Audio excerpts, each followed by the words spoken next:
What was the most intimidating aspect of this project for each of you? Was it the singing, the dancing, taking on a sequel of such a beloved film? I think it would be strange to say this movie is a dream come true, because who would ever dream that we would have another Mary Poppins movie? But the smartest thing Disney did was hire the first movie's biggest fan, Rob Marshall, to direct. And Rob Marshall took on the pressure for all of us in crafting this story with David Magee and Marc Shaiman and Scott Wittman and his partner Don DeLuca. He wrote such a love letter. They made such a love letter to the first film that it was all joy for us.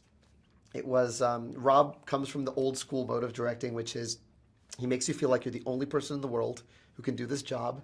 And because of his faith in you, you give him everything. And that's how I felt. And so there was no fear. It was just prep. And that he's old school theater, and I love that about him. Thanks. What were your thoughts when you saw the finished project? I saw the movie for the first time pretty recently, actually. And I was just so overwhelmed because, you know, it actually was not unlike the first time I saw Hamilton. I was in Hamilton, so I never saw myself in it.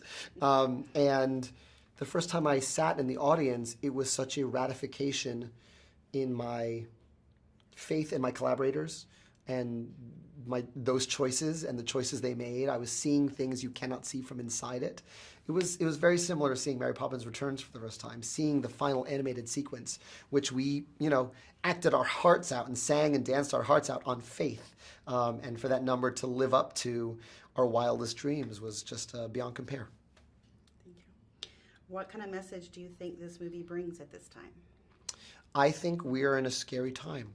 And I think that it's no coincidence that musicals are thriving now, because we can just step outside the world for a second and remember what it's like to have the imagination and the innocence of a child.